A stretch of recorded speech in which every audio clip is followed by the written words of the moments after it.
Molimo.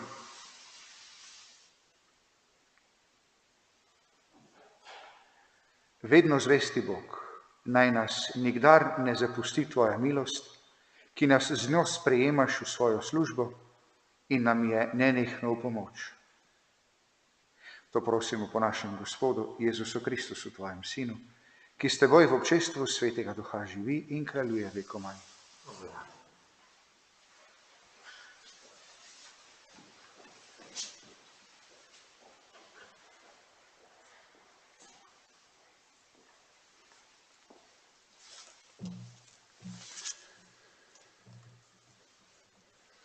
Prosimo, naj Bog sprejme našo skesanost. Berilo iz knjige preroka Danijela. Tiste dni Azarija stoje sredi ognja molil takole: Ne zavračaj nas zavedno zaradi svojega imena in ne razdiraj svoje zaveze. Ne odteguj nam svojega usmiljenja zaradi Abrahama, svojega ljubljenca, zaradi Izaka, svojega služabnika, in Izraela, svojega svetega, ki si jim obljubil, da boš namnožil njihov zarod, kakor zvezde na nebu in kakor pesek ob morski obali. Kajti, o Gospod, postali smo manjši od vseh narodov, ponižani smo zdaj po vsej zemlji zaradi naših grehov. V tem času ni kneza, ne preroka, ne voditelja, ne žgalne, ne klavne, ne jedilne daritve, ne kadila, ne kraja, kjer bi darovali prvine in našli milost. Toda s kesanim srcem in ponižnim duhom naj bomo sprejeti, kakor žgalne daritve ovnov in juncev in neštevilnih tolstih jagnet. Tako ne velja danes pred teboj naša daritev in naj ti bo všeč, da tebi sledimo, kajti ne bomo osramočeni, kateri zaupajo vate. Zdaj hodimo za teboj z vsem srcem, bojimo se te in iščemo tvojega obličja.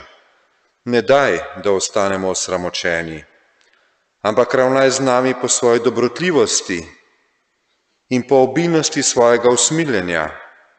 Reši nas svojo čudežno močjo in daj čast svojemu imenu, o Gospod. Božja beseda.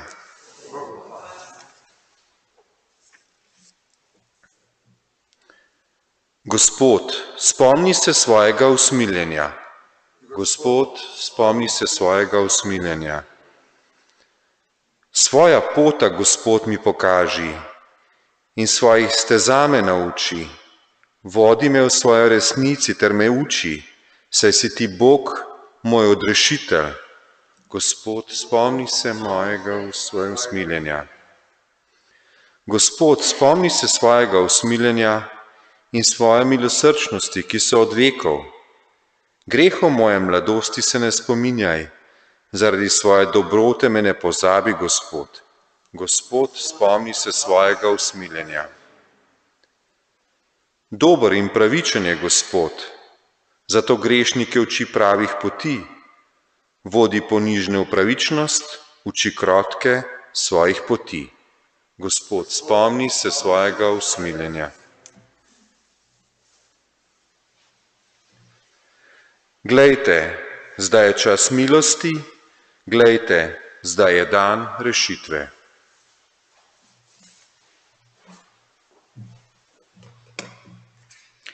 Gospod z vami. Iz svetega evangelija po Mateju.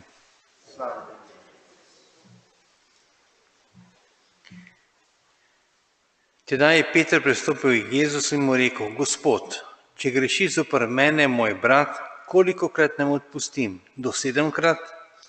Jezus mu pravi: ne rečem ti do 7-krat, ampak do 70-krat 7-krat. Zato je nebeško kraljestvo podobno kralju, ki je hotel napraviti račun s svojimi hlapci. Ko je začel računati, so mu privedli nekoga, ki bil dolžan 10.000 talentov. Ker pa ni imel s čim plačati, je ukazal njegov gospod prodati njega, ženo in otroke in vse, kar je imel, in poplačati.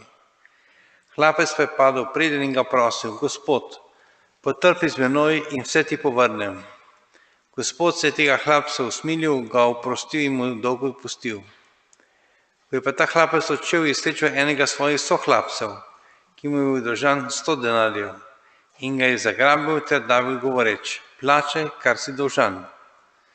Njegov sohlapec pa je padel pred in ga prosil: potrpi z menoj in ti povrnem. On pa ni hotel, ampak je šel in ga dal vreči v ječo, dokler bi ne poplačal dolga. Ko so pa njegovi sohlapci videli, kaj se je zgodilo, so se zelo užalostili in so šli ves dogodek praviti svojemu gospodu. Tedaj ga je njegov gospod poklical in mu rekel: hudobni hlapec, ves tisti dolg sem ti odpustil, ker sem je prosil. Ali nisi bil torej tudi ti dolžan usmiliti se svojega sohlapca, kakor sem se tudi jaz tebe usmilil? In njegov gospod se je razsrdil in ga je izročil mučiteljem, dokler bi ne poplačal vsega dolga. Tako bo tudi moj nebeški Oče storil z vami, če srca ne odpustite vsak svojemu bratu. To je Kristusov evangelij.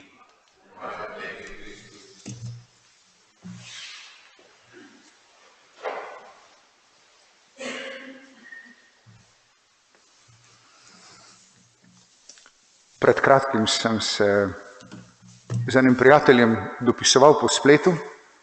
Ta prijatelj ima 4 leta in pol starega sinka, skoraj 2 leti staro hčerkico, zdaj pričakujejo 3. In mi v tem dopisovanju napiše, pravi: prejšnjo soboto sem bil zelo vesel, ko sem videl, kako moj sinko pretepa svojo sestrico. Lahko si predstavljate, da sem se začudil, kako vendar. Fante je treba naučiti, da se nikogar ne pretepa, še zlasti ne mlajših od sebe, še zlasti ne sestrice. Kako vendar si lahko bil vesel ob tem.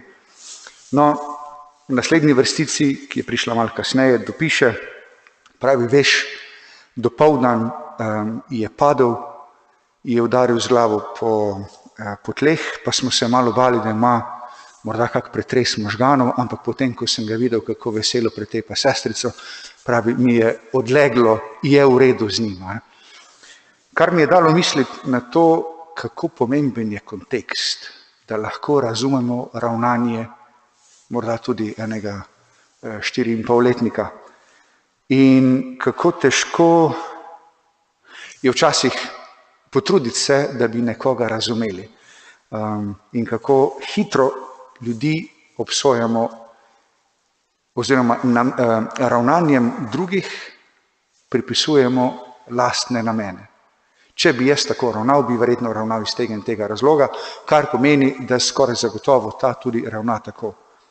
In hkrati, če pomislim resno pri sebi, tudi takrat, ko vem, da sem naredil nekaj, kar ni bilo prav, kar ni bilo dobro, bodi si v odnosu do Boga, bodi si v odnosu do bližnjih, bodi si v odnosu tudi do, bi rekel, ljubezni do samega sebe,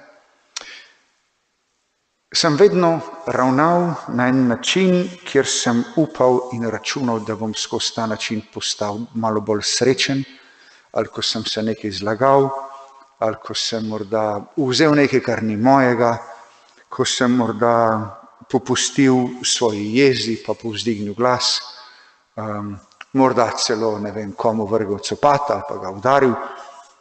Zadaj je bilo vedno prepričanje, če bom to naredil, bom pa srečen.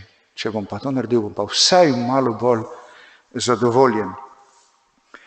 In se mi zdi, da Bog na nek način lahko odpušča popolnoma, tudi zato, ker pozna vsakič znova naš kontekst.